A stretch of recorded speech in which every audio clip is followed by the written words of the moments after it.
खबर शामिल करेंगे लाहौर इंसदाद दहशतगर्दी अदालत में जलाओ घेराव और पुलिस तशद्दुद केस में पेशरफ्त। अदालती हुक्म पर डॉक्टर यास्मिन राशिद, मियां असलम इकबाल, मोहम्मद जुबैर खान न्याजी शामिल तफ्तीश।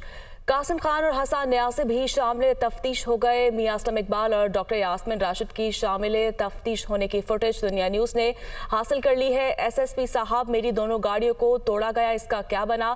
डॉक्टर यास्मिन राशिद की जानिब से कहा गया है। इसी पर मज़ीद बात कर लेते हैं मोहम्मद अशफाक से। जी अशफाक, कहिएगा। जी बिल्कुल, लाहौर के इंसदाद दहशतगर्दी की खसूसी अदालत में जमान पार्क में जलाओ गिराव करने और पुलिस पर तशद्दुद केस में अहम पेशरफ्त हुई है। अदालती हुक्म पर डॉक्टर यास्मिन राशिद, मियां असलम इकबाल, मोहम्मद जुबैर खान न्याजी शामिल तफ्तीश हो गए हैं। कासिम जमान और हसन न्याजी भी शामिल तफ्तीश हुए हैं। इस मौके पर डॉक्टर यास्मिन राशिद ने SSP जो कि JIT के सरबराह हैं उनको ये बताया कि मेरी दोनों गाड़ियों को तोड़ा गया, उसका क्या बनेगा।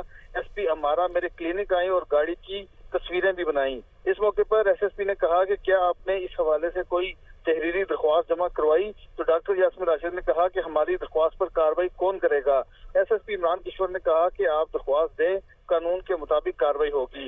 इस मौके पर मियां असलम इकबाल ने कहा कि हम अपनी मोटरसाइकिलें क्यों तोड़ेंगे, हम अपने मुल्क का नुकसान क्यों करेंगे, ये तमाम मुकदमात झूठे और बेबुनियाद हैं। इस हवाले से डॉक्टर यास्मिन राशिद, मियां असलम इकबाल, मोहम्मद जुबैर खान न्याजी, हसन न्याजी और कासिम जमान जो है वो शामिल तफ्तीश हो गए हैं। अदालत ने 10 बजे तक शामिल तफ्तीश होकर SSP इमरान किशोर को कहा था कि वो रिपोर्ट अदालत में जमा करवाएं, तो कुछ ही देर बाद अदालत में दोबारा समाअत का आगाज होगा।